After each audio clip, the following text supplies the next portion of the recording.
This will make it easier for Woolies and Coles to restock. You know, there's a lot of people that are anxious out there, a lot of people that are panicked. I see it in my own electorate with the tussle over toilet paper in Chullora last week, or the fight that happened at Bass Hill Woolies. Got worse yesterday when someone got stabbed in a Woolworths car park in Victoria, and someone was punched in a Coles in Lithgow yesterday. Now, politicians or chief executives of businesses telling people not to panic won't stop people panicking. People have got to feel confident. They've got to feel like if they can go to the shops and get toilet paper or get rice or get pasta, it's going to be there. Now, one way to do that is to lift the curfews that councils put into place for Woolies and Coles and IGA and Aldi, so that they can get those big trucks into the loading docks late at night. It'll make it easier for them to restock. And the sooner the shelves are restocked and full, the sooner we'll be able to reduce that panic and boost a bit of confidence back in the community that you don't have to hoard, you don't have to panic and worry that you're going to run out of milk or toilet paper or anything else. The shops will stay open and you can get what you need. Well, we've seen Queensland move on this, Jason Clare, with a directive on this front. I think New South Wales is heading in the same direction, isn't it?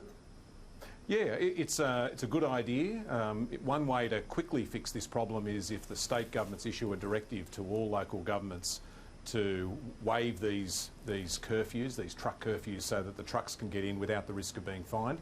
Queensland did that today. I hope that other states follow their lead. It'd be a smart and simple way to make sure that wherever you go, whatever shopping centre you're visiting across the country, you'll be able to get all the products that you need and not be fretting or be anxious or worried that they're going to run out of the products that you want. So how much of it, an obstacle, has that curfew issue been for the supermarket giants?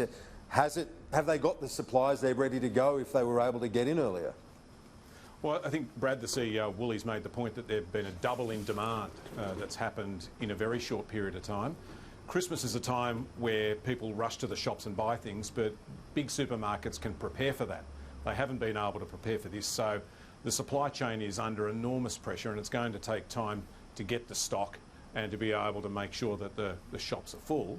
But one way to help with that is to relieve them of these curfew problems. Most councils have been fantastic and have said, look, we're not going to fine you for turning up late. These curfews are here for a good reason, because you know, for a lot of people who live close to the shops, they don't want to be woken up in the middle of the night by a beeping truck reversing into a loading dock. But given the challenge we've got at the moment, given the importance of tackling head-on this panic that's stricken the community and restoring confidence, this is one simple but effective way, at least for the next couple of weeks, that'll help to make sure that the shops are restocked and that people can be certain that they're going to get the products they need.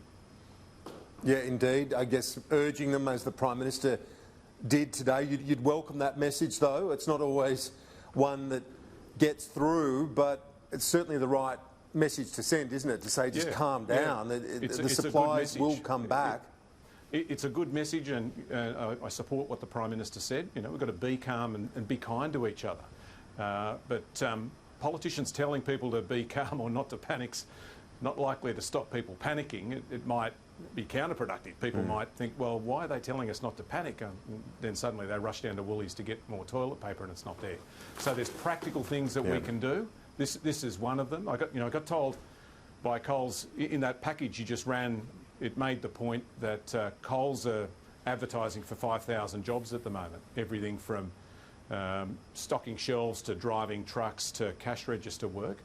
On an average day, Coles tell me they get about 800 job applications. Yesterday, they got 36,000. Now, that gives you a bit of an idea of the economic challenge the country faces at the moment. As I walked from the car park to the studio today, Sydney looks like a ghost town. Lots of places where people would normally gather for a feed or a coffee. So 36,000, that's extraordinary. 36,000 applications yesterday. What does that say to you in terms of those who are expecting to be laid off, in terms of casual workers, bar workers, gig economy workers? Right, that's a massive amount in one day, 36,000 applications. Well, you know, I wouldn't be surprised if they're people who work in the tourism and hospitality sector. They're the sort of people that would ordinarily work at the bars or the coffee shops or the cafes that I walk past to get to this interview that are shut. People looking for a safe haven, looking for a place that they know there's going to be a job tomorrow. And it points to the size and the scale of the economic challenge that the country faces. That's why we support the government's stimulus package and why we've urged them to go further and act as quickly as they possibly can. Now, you touched on some of the incidents that occurred in not just your electorate but elsewhere. Would you like to see, as sad as it is, I mean, it's not ideal. It's been ugly incidents we've seen, and with mobile phones, everyone's got a camera. So we've seen this in all its ugliness. Is it time though to have marshals, to have police at various supermarkets? How do you deal with that? Well, I think the Prime Minister was asked this question at his press conference this morning, and he said words to the effect that he wouldn't like to see that happen. You know, that's not Australia, and I agree with him. If we get to that point, it'd be a very, very sorry day. But I understand that government and companies are doing the necessary work planning for that eventuality. I would urge the Australian public to be calm and be kind in supermarkets. But one of the things we can do to avoid that, to avoid having someone in a uniform standing out the front of the supermarket telling people when they can go in and when they can't, would be to get the shelves restocked. And one very practical and sensible way to do that is to make it easier for those big semi-trailers to get in at night and get the products into the supermarkets. And whether it's the state governments or the local governments acting to help that happen, that's something they should do. Local government, state government and federal government all need to work together here to make sure that we restore a bit of confidence into the Australian community. Yeah. And they're isolated incidents of those ugly scenes.